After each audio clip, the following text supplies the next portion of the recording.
வணக்கம், நான் உங்கள் டாக்டர் நவசக்தி சுந்தர்ஜி பேசுகிறேன். இந்த பதிவு செய்கிறேன்.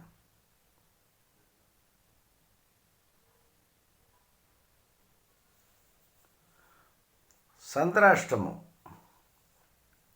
ரொம்ப பிரசித்தி பெற்ற வார்த்தை. சந்திரன் நம்முடைய ராசிக்கு 8ஆம் இடத்திலே மறைந்தால் நம்மளுடைய நிலைப்பாடுகள், நம்மளுடைய செயல்பாடுகள், நம்மளுடைய திட்டங்கள் நிறைவேறாது, நடக்காது, வெற்றி பெறாது, தடங்கள் படும். இதுதான் சந்திராஷ்டமம்.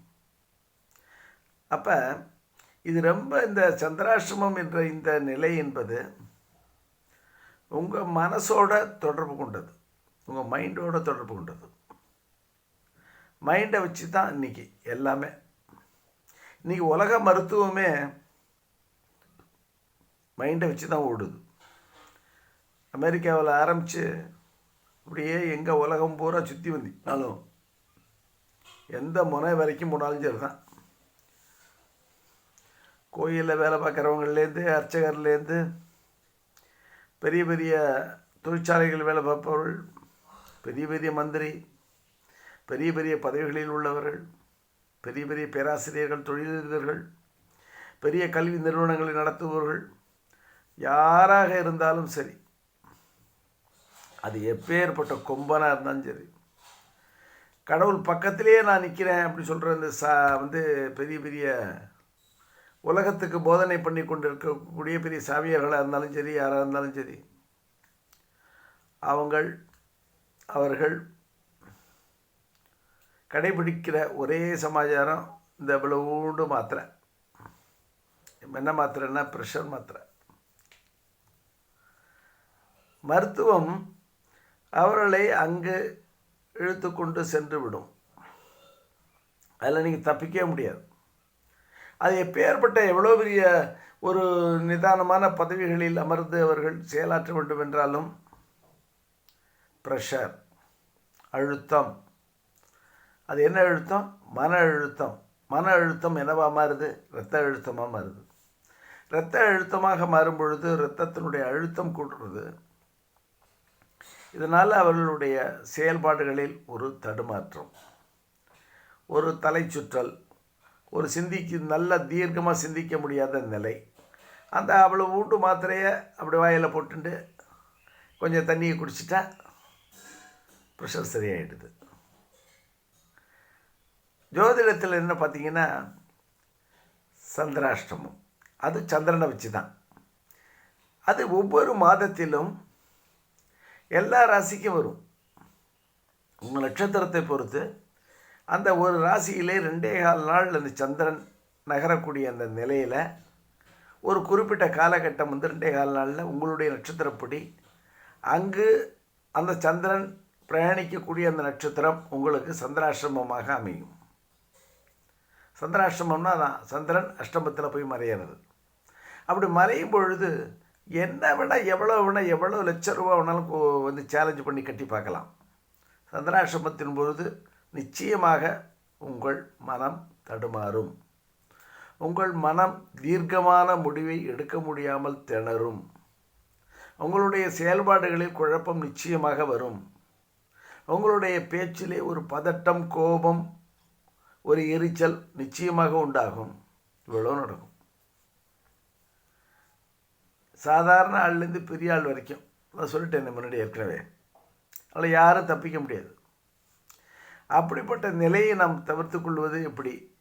சந்திராஷ்டமம் வரக்கூடிய நாட்களில் ஒவ்வொருவரும், அது எவ்வளோ பெரிய ஆளாக இருந்தாலும் சரி தான், எவ்வளோ பெரிய பதவியில் நம்ம அமர்ந்திருந்தாலும் சரி தான், சில முக்கியமான தீர்க்கமான நீண்ட ஆயுள் இருக்க வேண்டிய ஒரு சில பணிகள் இருந்துச்சு, நீண்ட நாள் பணிகள், நிலைத்து நிற்கக்கூடிய பணிகள், திடமான பணிகள், உயர்வான பணிகள், அழுத்தமான பணிகள், நல்ல காரியங்கள், இப்படி எதையுமே உயர்வான காரியங்கள், இதை எதையுமே எடுக்காமல் அந்த ஒரு நாளை அங்கே ஒரு நட்சத்திரம் ஓடக்கூடிய அந்த நாளை 2.25 நாளும் தள்ள வேண்டியதில்லை. உங்கள் நட்சத்திரத்துக்கு அங்கே 8ஆம் இடத்துல எந்த நட்சத்திரம் சந்திராஷ்டமம் வருகிறதோ அந்த நட்சத்திரத்தில் இந்த சந்திரன் பயணிக்கக்கூடிய அந்த காலகட்டத்தில் அதை தள்ளி போடணும்.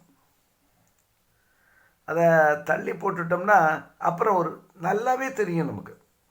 அந்த சந்திராஷ்டிரமம் போய் அதுக்கப்புறம் பார்த்தீங்கன்னா உங்களை அறியாமே உங்கள்கிட்ட அந்த பதட்டம் தானாகவே இருக்காது. நீங்கள் எடுக்கக்கூடிய முடிவுகள் எல்லாமே ஒரு தீர்க்க தரிசனமாக இருக்கும். உங்கள் செயல்பாடுகள் எல்லாமே தெளிவாக இருக்கும். நீங்கள் வந்து உங்களுடைய பேச்சிலேயோ மற்ற செயல்பாடுகளை பற்றி ஒரு ஈச்சல், கோபம், படபடப்பு இதெல்லாம் எதுவுமே இருக்காது. அப்படிப்பட்ட எவ்வளோ பெரிய வேலையை எவ்வளோ அற்புதமாக நம்ம முன்னோர்கள் கண்டுபிடிச்சி வச்சுருக்காங்க பாருங்கள். என்ன அற்புதமான சமாச்சாரம். அதாவது பெயர் சொல்ல விரும்பாத ஒரு மிகப்பெரிய தலைவர், கடவுள் நம்பிக்கை முழுவதும் இல்லாத தலைவர். அப்படிப்பட்ட அந்த தலைவர் வந்து ஒரு பெரிய கட்சியினுடைய தலைவர் கூட பார்த்தீங்கன்னா ஒரு கட்சியில் இருக்கக்கூடிய ஒரு பெரிய ஆள். அவர் கூட சந்திராஷ்டிரமத்தை ரொம்ப எதை கடைப்பிடிக்கிறாரோ சந்திராஷ்டிரமத்தை கடைப்பிடிப்பார். அவர் முக்கியமாக அறிவிக்கக்கூடிய அமுல்படுத்தக்கூடிய உத்தரவுகள் எதுவும் இருப்பின் அவர் கையெழுத்திட்டு அதை வந்து உத்தரவாக மாறப்போகுது அப்படின்ற நிலை இருக்குமே. ஆனால் நிச்சயமாக சந்திராஷ்டிரமத்தில் செய்வதை தவிர்த்து வந்தார் என்பதை என்னுடைய அந்த கட்சியினுடைய முக்கியமான நண்பர்கள் மூலம் நான் சொல்ல கேட்டிருக்கிறேன். அவர்கள் வந்து என்கிட்ட பகிர்ந்து கொண்டிருக்கிறார்கள். அவர் சந்திராஷ்டிரமத்தில் கையெழுத்து இடுவதில்லை அப்படின்றத. ஏன்னா அந்த காரியம் வந்து கொஞ்சம் தடுமாற்றத்தோடையே நடக்கும். அந்த காரியம் வந்து அப்படியே ஒரு தள்ளாடிக்கிட்டே போகும், அது நிலைச்சி நிற்காது அப்படின்றத வந்து அவரை அறியாமலேயே அவர் வந்து அந்த சந்திராஷ்டிரமத்தின் மீது ஈடுபாடு கொண்டு தன்னுடைய செயல்பாடுகளை நிகழ்த்தி கொண்டார் என்பதை நான் அவர்கள் கூற கேட்டு அறிந்திருக்கிறேன். எனவே நம்ம போல ஒரு சாதாரண நபர்கள்லாம் பார்த்திங்கன்னா இந்த சந்திராஷ்டிரமத்தை அனுஷ்டிக்கிறது மூலம் சிம்பிளாக பார்த்திங்கன்னா ஒரு ராசிக்கு 8வது ராசி, வேறு ஒன்றும் இல்லை.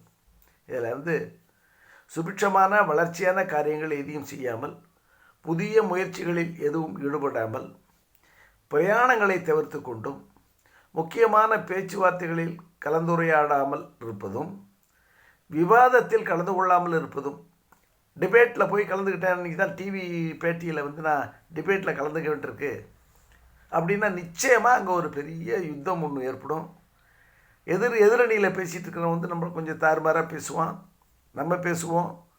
பெரிய எந்திரிச்சு நின்று சண்டை போடுற அளவுக்கு வந்து இந்த டிபேட்டு முடியும். இதெல்லாம் கூட நிறைய இந்த டிவி பேட்டிகளில் பார்த்துருக்குறோம்.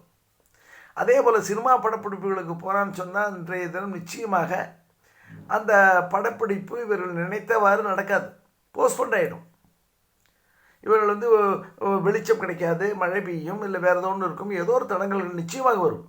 இப்படி எந்த ரூபத்தில் வேணாலும் உங்களுக்கு வந்து நின்று நீங்கள் போய் எல்லா கதவையும் சாத்திக்கிட்டு ரூமுக்குள்ளே உட்காந்திங்கன்னா கூட தடங்கள் இங்கேருந்தோ வரும், இங்கேருந்தோ ஃபோன் மூலம் வரும், தொலைபேசி அழைப்பின் மூலம் வரும். உங்களுக்கு இடைஞ்சல்கள் உங்களை அழைத்து செல்லும், உங்களை இட்டு செல்லும். அப்படி நீங்கள் செல்லக்கூடிய அந்த காரியங்கள் நிச்சயமாக பூர்ணத்துவம் பெறாது, தடைப்படும், நிறைவேறாது என்பதை நாம் அறிந்து செயல்பட வேண்டும். எனவே ஒவ்வொருவரும் நாம் கடைபிடிக்க வேண்டிய ஒரு ரொம்ப எளிமையான ஒரு ஜோதிடம் என்னன்னு கேட்டால் சந்திராஷ்டிரமம் உங்களுடைய ராசிக்கு எப்படி இருக்கிறது, லக்னத்துக்கு பார்க்க வேண்டியதில்லை, உங்கள் ராசிக்கு எப்படி இருக்குதுன்னு பார்க்கணும். இதில் 3 விதமான ராசிக்காரர்கள் அவ்வளவு பெரிய லெவலில் அவர்கள் இந்த சந்திராஷ்டிரமத்தில் பெரிய பாதிப்புகளை அடைவதில்லை. முதல் தரமான ஆள் ஏன்னு கேட்டிங்கன்னா தனுர் ராசிக்காரர்கள். அவர்கள் வந்து சந்திராஷ்டிரமத்தில் பெரிய லெவலில் பாதிப்புகள் அடைவதில்லை. அவர்களுக்கு தடங்கள் வருது, தடுமாற்றம் வரும், பெரிய லெவலில் பாதிப்புகள் வருவதில்லை. அடுத்தபடியாக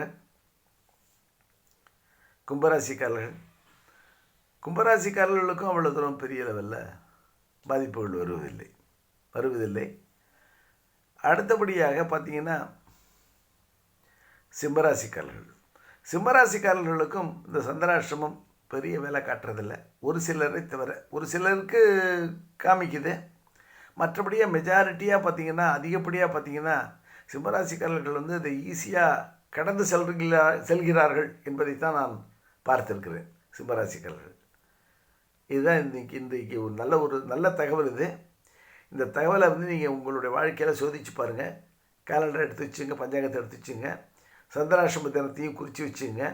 முடிஞ்சதுன்னா உங்கள் ஜோசியத்தை கேட்டு இந்த மாதம் இந்த எந்த தேதியில் இந்த தேதி வரைக்கும் எனக்கு சந்திராஷ்டிரமன்றதை கேட்டு குறித்து வச்சுக்கோங்க. அந்த தேதிகளில் எப்படி நடக்கிறது, என்ன நடக்குது, என்ன முடியாமல் போகுது, என்ன உங்களால் செயல்படுத்த முடியாமல் போகுது அப்படின்றதையும் பாருங்கள். ஒரு அனுபவம் செஞ்சு பாருங்களேன். நல்ல உருப்படியான தகவலாக இருக்குன்னு நான் நினைக்கிறேன். நன்றி, வணக்கம்.